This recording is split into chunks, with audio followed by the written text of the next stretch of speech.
রহিমপুর গ্রামে শেফা তার মেয়ে মিনাকে নিয়ে বসবাস করত। শেফা ওই গ্রামে ধনী পরিবারের মধ্যেই একজন ছিল।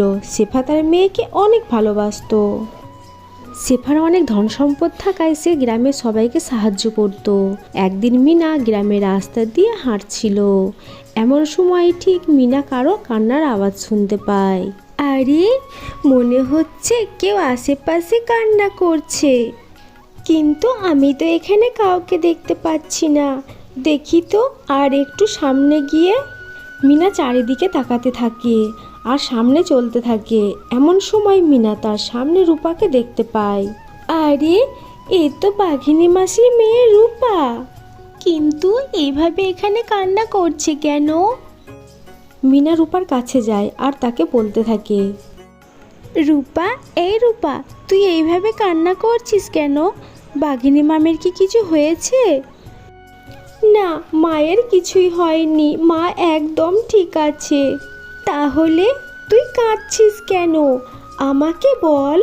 জানিস মিনা, আমার না পড়াশোনা করতে খুব মন চাই, কিন্তু টাকা পয়সার জন্য তো আমার মা আমায় পড়াতেই পারে না।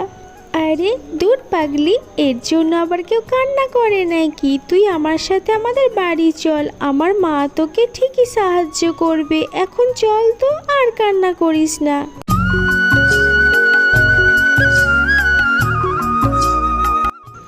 ও মামা, দেখো কাকে নিয়ে এসেছি। আরে রূপা যে, আয় ভিতরে আয়। আরে রূপা, কি হয়েছে তোর? মুখটা এত শুকনো শুকনো দেখাচ্ছে কেন? এরপর রূপা তার মন খারাপের কথা শেফাকে খুলে বলে। দূর পাগলি, কান্না করছিস কেন? আমি তো আছি, আমি তোকে স্কুলে ভর্তি করিয়ে দেব। নে, তুই আর কান্না করিস না। আমি বিরিয়ানি রান্না করেছি, চল দুজন মিলে খেয়ে নে।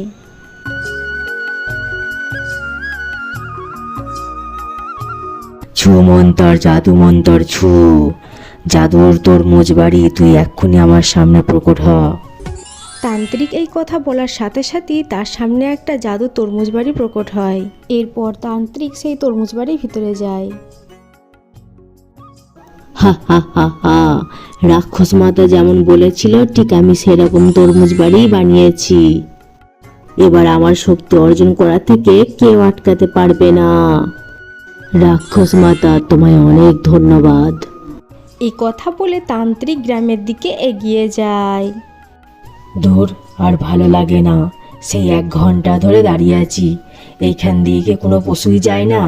কিভাবে যে তাদের নেব, দেখি তো আর একটু দাঁড়িয়ে। হাট্টিমা টিম টিম, তারা মাঠে পারে ডিম, তাদের খাড়ায় দুটো সিং।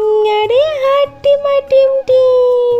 আরে আরে, এই তো পেয়েছি, বাঘিনীর বাচ্চা পেয়েছি। এই কথা বলে তান্ত্রিক রূপার কাছে যায়। আহারে পিচ্চি মেয়ে, তোমায় দেখে আমার বড্ড কষ্ট হচ্ছে। কেন? আমায় দেখে আপনার কষ্ট হচ্ছে কেন? আর আপনি এবার কে?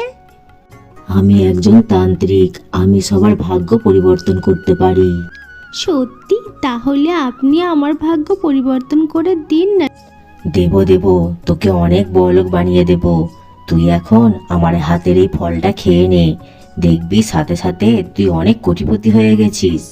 এরপর রূপা ফলটা খাওয়ার সাথে সাথেই সেখানে জ্ঞান হারায়।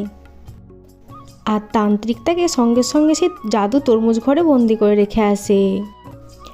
প্রতিদিন তান্ত্রিক একটা করে বাচ্চা কিডন্যাপ করে তার তরমুজ ঘরে বন্দি করে রাখে। একদিন শিফা তার মেয়ে মিনাকে বলতে থাকে, কি রে মা মিনা, তোর মন খারাপ কেন? কি হয়েছে মা, শরীর খারাপ? আজ স্কুলে যাবি না? কি হলো বল। মা, আমি আর স্কুলে যাব না। জানো, কয়েকদিন থেকে পারুল, পিন্টু ওরা কেউ স্কুলে যাচ্ছে না। আমি ওদের বাড়ি গিয়েছিলাম, ওদের মা বলল ওরা নাকি বাড়িতে নেই। কি বলিস এসব? বাড়িতে নেই, স্কুলে যাচ্ছে না, তাহলে ওরা কোথায় গেছে? আমি জানি না মা, আমার কিছুই ভালো লাগছে না। মিনা মন খারাপ করে বসে পড়ে আর শেফা ভাবতে থাকে। এইভাবে আরও কয়েকদিন কেটে যায়।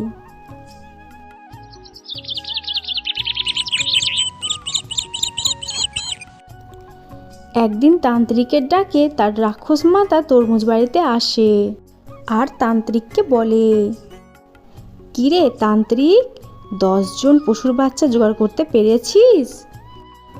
না মাতা, এখনো একজন বাকি আছে। তাহলে হাত গুটিয়ে বসে আছিস কেন? তাড়াতাড়ি আর একজনকে ধরে নিয়ে আয়, আর একজন না হলে তোকে আমি রাক্ষসের শক্তি দিতে পারবো না। এই কথা শুনে তান্ত্রিক তরমুজ বাড়ি থেকে তাড়াতাড়ি করে বেরিয়ে যায়।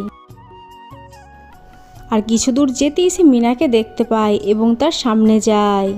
এই কে তুমি? এইভাবে আমার সামনে এসে দাঁড়ালে কেন? তাড়াতাড়ি আমার রাস্তা থেকে সরো, আমি বাড়ি যাব। তান্ত্রিক তার জাদুর সাহায্যে মিনাকে অজ্ঞান করে দেয় আর সেখান থেকে তা তরমুজ বাড়িতে নিয়ে যায়। আর এদিকে মিনা না ফেরায় শেফা তাকে সারা গ্রামে খুঁজে বেড়ায়। মা রে, কোথায় গেলি তুই? এবার আমি তোকে কোথায় খুঁজি বল? আয় মা, ফিরে আয়, আমার যে কিছুই আর ভালো লাগছে না তোকে ছাড়া। এমন সময় তার চোখে পড়ে তরমুজ বাড়ি। সে তরমুজ বাড়ি দেখে বলতে থাকে, আরে এ কি দেখছি, এটা তো একটা তরমুজ বাড়ি। দেখি তো এই বাড়ির ভিতরে কি আছে। এই কথা বলে শিফা জানালা দিয়ে উঁকি মারে আর সে তান্ত্রিককে দেখতে পায়। তার সাথে সব পশুর বাচ্চাদেরকেও বন্দি অবস্থায় দেখতে পায়। আর কিছুক্ষণ পর এদের বলি দিয়ে আমি রাক্ষসের শক্তি অর্জন করব। শিফা সব কথা শুনে ফেলে আর মনে মনে বলে, তার মানে নিজের স্বার্থের জন্য এদের ধরে নিয়ে এসেছে? না, আর দেরি করা যাবে না, এক্ষুনি ওদের বাঁচাতে হবে। এ কথা বলে শিফা একটি লাঠি নিয়ে তরমুজ বাড়ির ভিতরে ঢোকে আর তান্ত্রিকের মাথায় জোরে একটা বাড়ি মারে। আর তান্ত্রিক সাথে সাথে মাটিতে লুটিয়ে পড়ে। আর এদিকে শিফা সব পশুর বাচ্চাদের মুক্ত করে। মা, আমি জানতাম তুমি আমাদের সবাইকে বাঁচাতে আসবে। এখন তাড়াতাড়ি চলো, এই ব্যাটাকে পুলিশের কাছে নিয়ে যাই। শিফা তাদের পুলিশের কাছে নিয়ে যায় আর সবটা খুলে বলে।